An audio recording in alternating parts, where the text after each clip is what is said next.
What's up, buddies?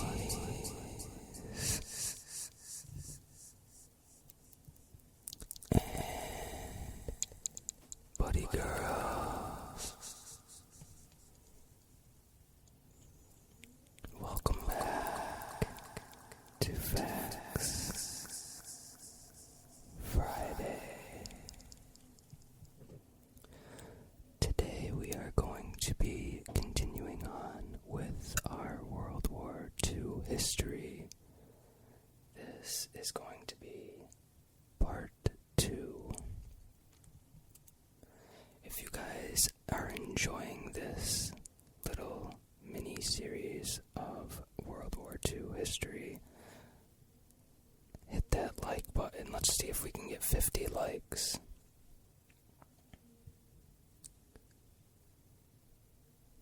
Okay, let's get started.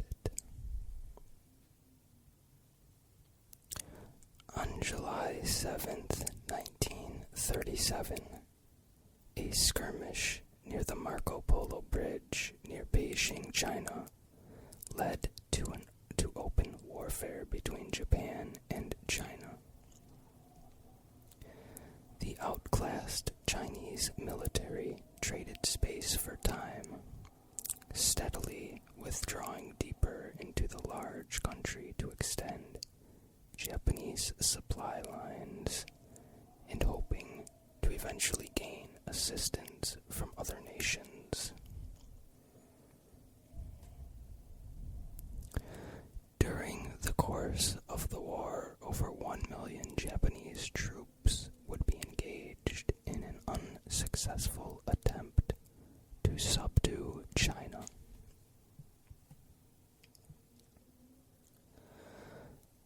The fighting in Europe began on September 1st, 1939, when Germany invaded Poland. Previously, Germany, led by Nazi Party leader Adolf Hitler, had annexed Czechoslovakia and Austria without provoking a military response from France or Great Britain.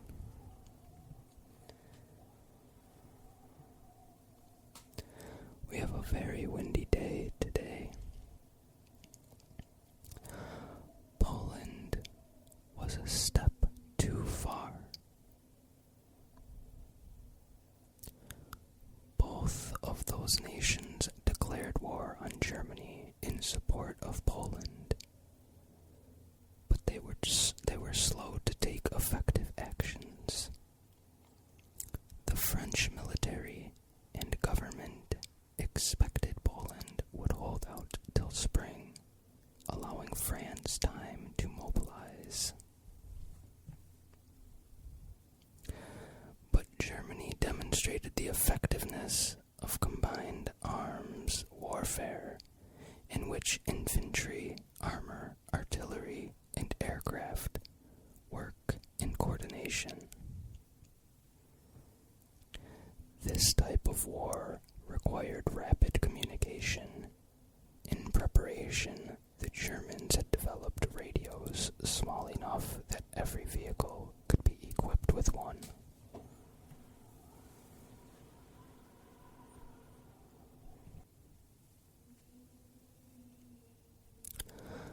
This new style of warfare became known as Blitzkrieg. Lightning War. The Germans actually used the term Blitzkrieg to refer to a war of short duration, but it came to refer to combined arms tactics of rapid maneuver. Germany quickly drove deep into Poland. 2 weeks after the war began, the USSR invaded from the east. Joseph Stalin, leader of the USSR, had earlier signed a mutual non-aggression pact with Hitler, and secretly they had agreed to divide Poland between them. Before the end of the month, Poland had capitulated.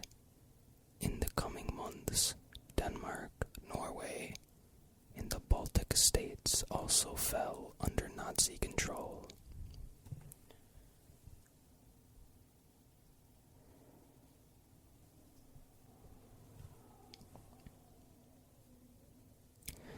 In May 1940, Germany shocked the world by rapidly invading and defeating the Netherlands, Belgium, Luxembourg, France, and a British expeditionary force that was aiding the French. Operations began May 10th with attacks on Holland and ended June 25th. When France signed an armistice that divided the country into occupied and unoccupied zones, the Germans controlled the occupied zones in the north and northwest, which comprised 3/5 of the country. A new French government established at Vichy administered the southern 2/5. Italy's leader, Benito Mussolini, hoped to get in on the spoils and declared war on France. June 10th. Italian forces attacked southern France on June 21st.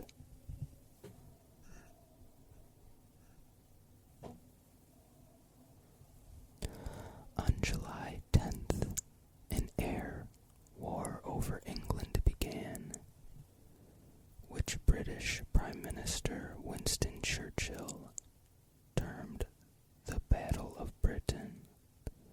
The German Luftwaffe, not sure how to pronounce that, was to knock out the Royal Air Force in preparation for Operation Sea Lion. The proposed naval invasion of Britain, or forced Churchill to seek a negotiated peace. Though it was a near-run thing, the defense, mounted by the badly outmanned RAF, led Hitler to abandon plans for the invasion. The Battle of Britain ended September 30th.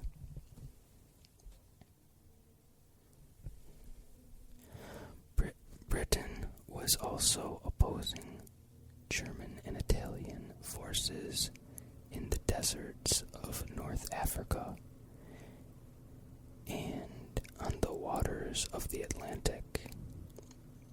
The Battle of the Atlantic was primarily fought between British surface craft and the German U-boats, the submarines, that attempted to sever the island nation's supply lines.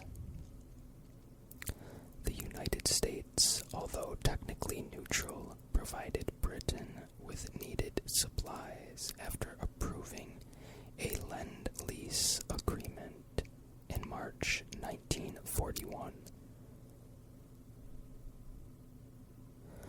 After the U.S. joined the war in December 1941, its sea and air forces took an active part in the naval war of the Atlantic. German U-boats patrolled off the U.S. East Coast and in the Caribbean, sinking ships of the American Merchant Marine. Hitler turned his attention from Britain, a country he hadn't really wanted to fight, to his most important goal, invading and defeating his erstwhile ally, the Soviet Union. First, Germany had to assist Italy, which had bogged down in its attempt to invade and conquer Greece. Earlier, Italy had seized Abyssinia, Ethiopia, and Africa. Yugoslavia also fell to the German war machine. Hungary and Romania were already German allies. Romania had planned to fight against Germany, but the loss of its major ally, France, left it with little choice but to become a satellite of Nazi Germany.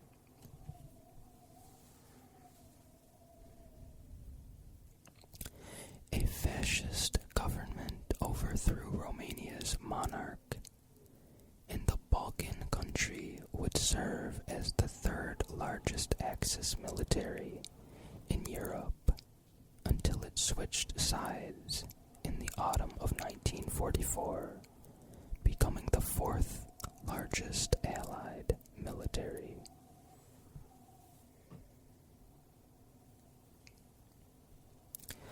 Operation Barbarossa,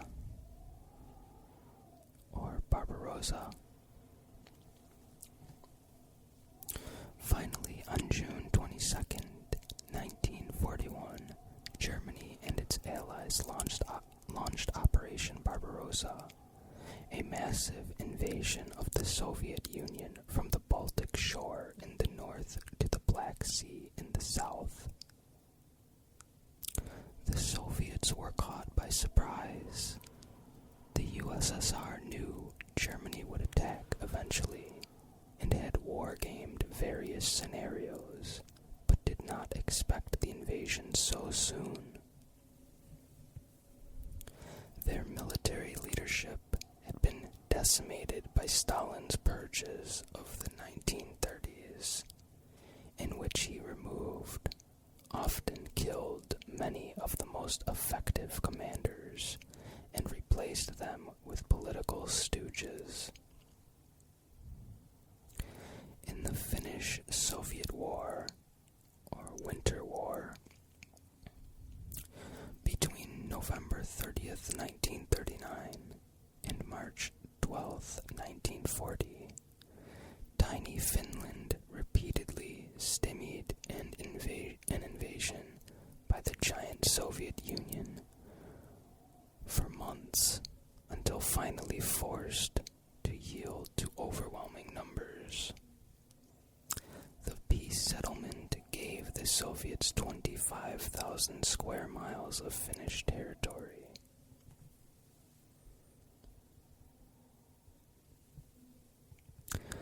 Initially, the Axis invasion of the USSR was a dramatic success. The invading wave swept steadily eastward, reaching the gates of Moscow by the beginning of 1942. But Soviet determination and much greater numbers of men and equipment, combined with the vast distance and severe weather of the USSR, halted the onslaught and forced a German retreat.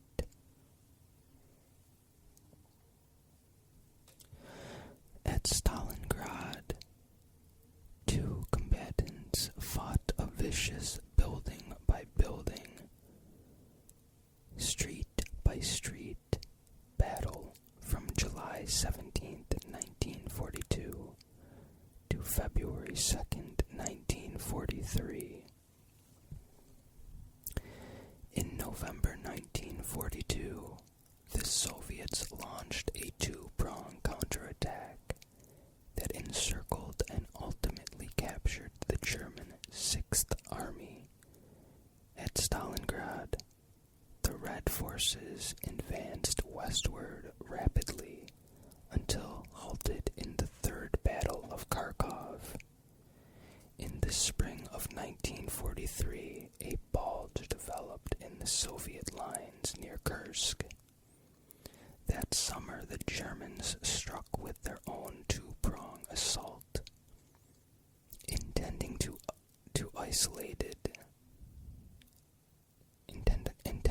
isolate and capture or destroy Soviet forces within that bulge. Both sides committed large numbers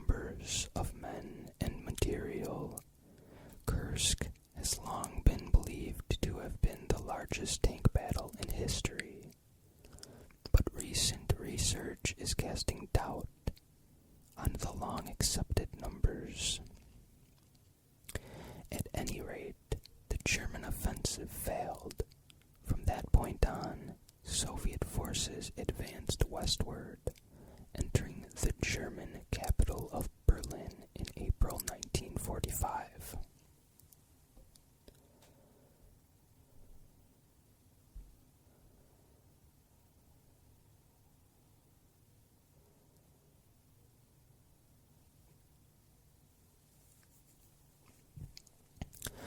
The war in North Africa.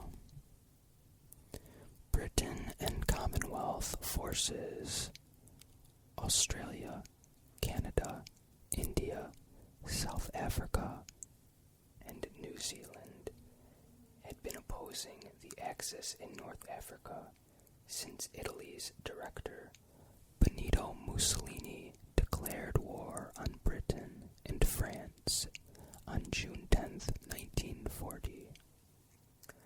Initially, the Italians had 250,000 troops opposing, about 100,000 from the UK, but the British Army was better equipped, better trained, and better organized, and had better leadership.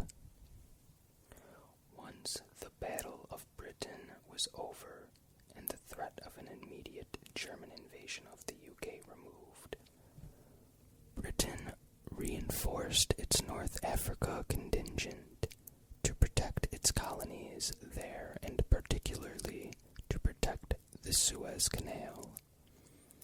And shipping in the Mediterranean, beginning on December 9th, 1940, British forces launched a drive that advanced 500 miles in 2 months, capturing some 130,000 prisoners and destroying 10 Italian divisions. British casualties totaled about 2,000.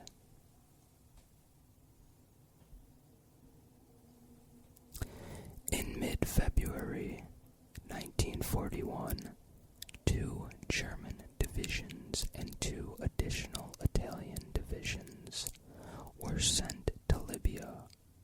A 3rd German division arrived later. German Field Marshal Erwin Rommel was assigned to command the Africa Corps. He would win fame as the Desert Fox for his daring armored sweeps. Both sides faced significant supply problems in their operations in the North African deserts. And although Rommel achieved some great victories, he could never deliver a death blow. He never seemed to understand that for the German High Command, North Africa was always a backwater. The primary focus was on preparing to invade the Soviet Union.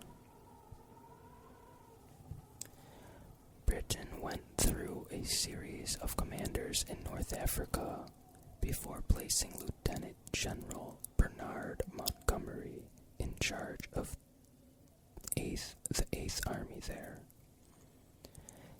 After halting Rommel's attacks near El Alamein, or something like that, I don't know. El Alamein. Let's go with that. In September 1942, Montgomery launched a counterattack with a 3-1 advantage in October, when the Africa Corps ran short on fuel and ammunition. It retired to Tunisia. And we are going to end right there. The next part will be the United States enters World War II. So we will continue that in next week's video. I hope you guys guys are enjoying this as much as I am.